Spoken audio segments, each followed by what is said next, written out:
नूरा डाकू। मौलाना ज़ियाउल्लाह साहब ने अपनी किताब में लिखा, फरमाते हैं, मुझे विहाड़ी के एक गांव से बड़ा मोहब्बत भरा ख़त लिखा गया कि मौलाना साहब, हमारे गांव में आज तक सीरतुन नबी पर बयान नहीं हुआ।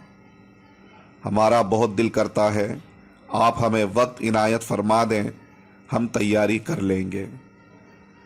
मैंने मोहब्बत भरे जज्बात देखकर ख़त लिख दिया कि फ़लाँ तारीख़ को मैं हाजिर हो जाऊंगा।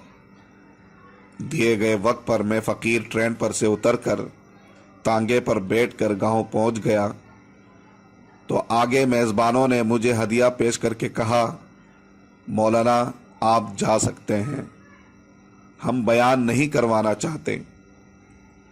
वजह पूछी तो बताया कि हमारे गांव में 90% कादियानी हैं। वो हमें धमकियां देते हैं कि ना तो तुम्हारी इज्जतें, ना माल, ना घर बार महफूज रहेंगे अगर सीरतुन नबी पर बयान करवाया तो। मौलाना, हम कमज़ोर हैं, गरीब हैं, तादाद में भी कम हैं, इसलिए हम नहीं कर सकते। मैंने लिफाफा वापस कर दिया और कहा, बात तुम्हारी होती या मेरी होती तो मैं वापस चला जाता। बात मदीने वाले आका सल्लल्लाहु अलैहि वसल्लम की इज्जत की आ गई है, अब बयान ज़रूर होगा। वो घबरा गए कि आप तो चले जाएंगे, मसला तो हमारे लिए होगा। मैंने कहा, इस गांव के आसपास कोई डंडे वाला है? उन्होंने बताया कि गांव से कुछ दूर नूरा डाकू है, पूरा इलाका उससे डरता है। मैंने कहा, चलो मुझे ले चलो नूरा डाकू के पास।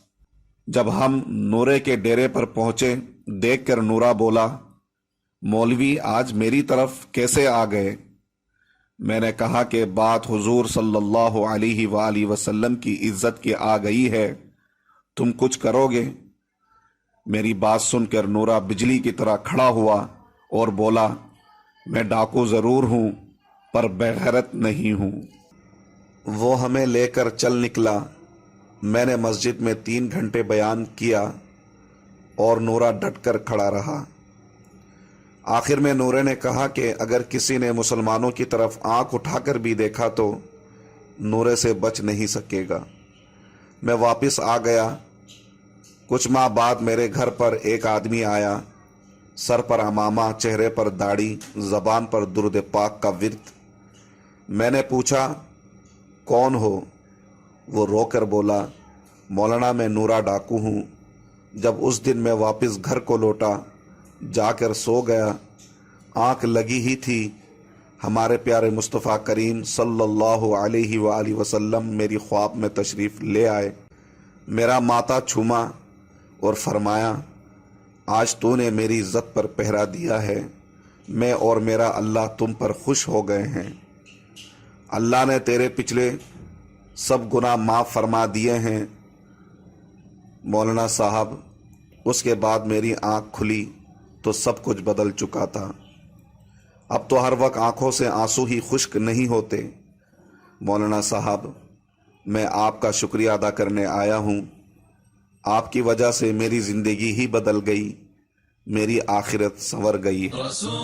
मज़ीद मालूमात और हर महीने शाये होने वाला हमारा रिसाला माहनामा हफ्सा कराची को ऑनलाइन पढ़ने के लिए आप हमारी वेबसाइट www.hafsanews.com का विज़िट करें। यूट्यूब पर हमारे चैनल को सब्सक्राइब करते हुए हमें फेसबुक और ट्विटर पर भी फॉलो करें।